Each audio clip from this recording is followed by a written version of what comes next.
Hi friends, చిటికలో English నేర్చుకుందాం. This is your English Vijay. ఈరోజు మన టాపిక్ ఏంటంటే ఐఎమ్ అఫ్రైడ్ అనే ఎక్స్ప్రెషన్ను ఎప్పుడు ఎలా ఉపయోగించాలి, ఆ ఎక్స్ప్రెషన్కి ఉన్నటువంటి మీనింగ్ ఏంటో తెలుసుకుందాం. మనలో చాలామంది ఐఎమ్ అఫ్రైడ్ అనేటటువంటి ఎక్స్ప్రెషన్లో అఫ్రైడ్ అనే పదం యొక్క మీనింగ్ భయం అనుకుంటారు. ఈ ఎక్స్ప్రెషన్లో అఫ్రైడ్ అనే పదానికి ఉన్నటువంటి మీనింగ్ భయం కాదు. ఈ ఎక్స్ప్రెషన్కి ఉన్నటువంటి మీనింగ్ ఏంటంటే ఏదైనా ఒక డిసప్పాయింటింగ్ థింగ్ను ఇతరులకు పొలైట్గా చెప్పాలి అంటే అప్పుడు మీరు ఖచ్చితంగా ఐఎమ్ అఫ్రైడ్ అనే ఎక్స్ప్రెషన్ను ఉపయోగించాలి.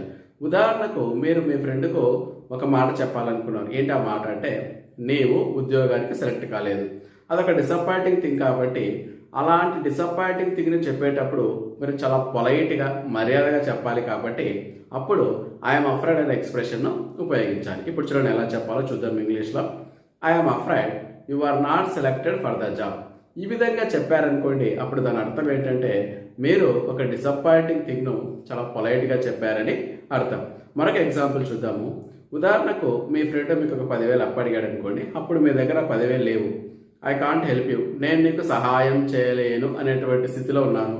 అలా మనము డైరెక్ట్గా చెప్పినామనుకోండి, అది చాలా ఇబ్బందికరంగా ఉంటుంది. అలా కాకుండా చాలా పొలైట్గా చెప్పాలంటే అప్పుడు మీరు ఏం చేయాలంటే డిసప్పాయింటింగ్ థింగ్ను ఇలా చెప్పాలి.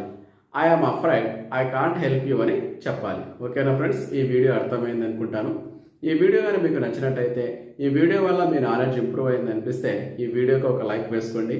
అదేవిధంగా ఈ ఇంగ్లీష్ విజయ్ అనే మా యూట్యూబ్ ఛానల్ను సబ్స్క్రైబ్ చేయండి. మీ స్టూడెంట్స్కు, మీ ఫ్రెండ్స్కు, మీ రిలేటివ్స్ కూడా ఈ వీడియోను షేర్ చేయండి. Thank you friends, we will meet again in the next video.